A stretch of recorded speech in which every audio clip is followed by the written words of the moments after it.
আসসালামু আলাইকুম তৃতীয় শ্রেণীর শিক্ষার্থী বন্ধুরা, দেখো তোমাদের গণিত বই 27 পৃষ্ঠার একদম উপরে একটি অঙ্ক আছে। কি আছে? একটি বনে 52,889টি শাল গাছ ও 46,943টি মেহগনি গাছ আছে। ঠিক আছে, ওই বনে সর্বমোট কতটি গাছ আছে এটা করতে হবে। তুমি কিভাবে করবে দেখো, লিখবে এরকম যে শাল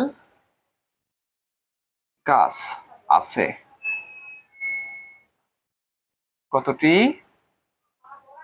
5, 2, 8, 8, 9টি। সর্বমোট মানে কি যোগ, তাই না? তারপর কি মেহগনি গাছ আছে, মেহগনি গাছ আছে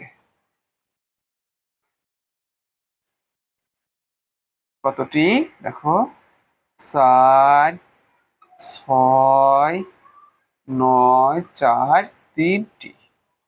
অর্থাৎ কত? 46,943টি। তার মানে কি সর্বমোট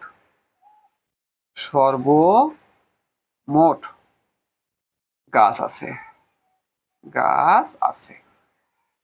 তাহলে সর্বমোট মানে কি যোগ, তো এখানে যোগ দিয়ে দেবো আমরা। ঠিক আছে, দেখো টি, তাহলে একক যোগ হয়ে এককে বসে। 9 আর 3 যোগলে কত? এই দুটো যোগ কিন্তু এখানে বসবে। 9 আর 3 যোগলে 12, 12 2 হাতে এক, হাতের একটা আমি নিচে লিখে দিতে পারি। ঠিক আছে, 4 আর 5, 5 আর 8 13 3 হাতে এক, একটা আমি এখানে লিখে দিলাম।